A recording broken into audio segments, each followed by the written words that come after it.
Good morning mga idol. Pupuntahan ko yung aking yung itlog ng manok namin. Titingnan ko kung ayos pa.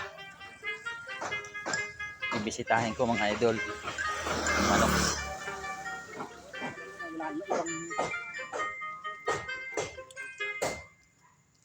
Ito na po ako. Saan ba dito yun? Ay.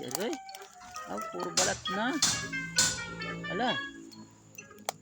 Puro balat na nga oh. Dami oh. Ito oh. Nga mga idol oh. Puro balat na yung itlog. Ayun po oh.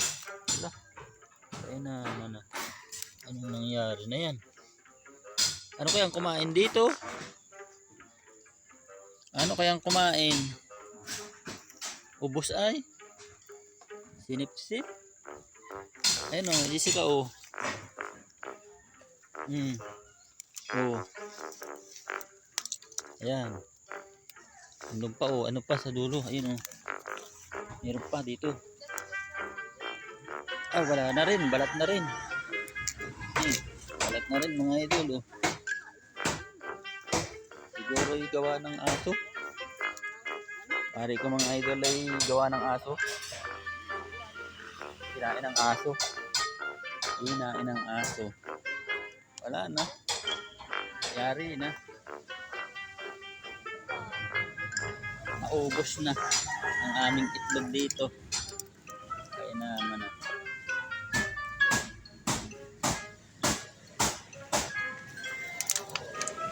Nagkasakuntuari ko nga yan. Nakaalpas yung aso kahapon. Baka yun ang kumain. Hindi ko lang sigurado. Hindi ko naman sigurado.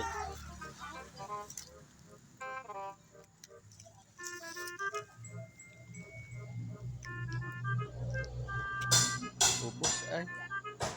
Wala na.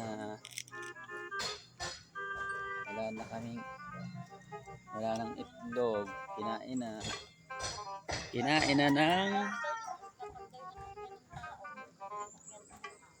ganun.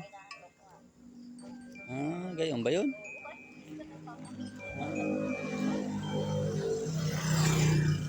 Magandang umaga po. Yung pong itlog ng aming mga manok ay naubos na. Pero hindi po namin kita kung anong kumain dun. Pero balat na lang po ang natira, idol. Balat na lang po. Hindi namin alam kung pusa o aso. Hindi ko naman sigurado. Ay wala na. Naubos na. Magandang umaga po sa ating lahat.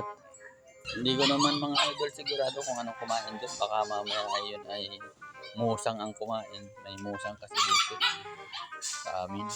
Ay baka yung mga itlog na yun ay binutas ng musang. Yun, sinipsip. Kaya ang nangyari, pinuntahan ko ay balat na lang mga idol yung natira. Yun. Salamat po at magandang umaga po sa ating lahat.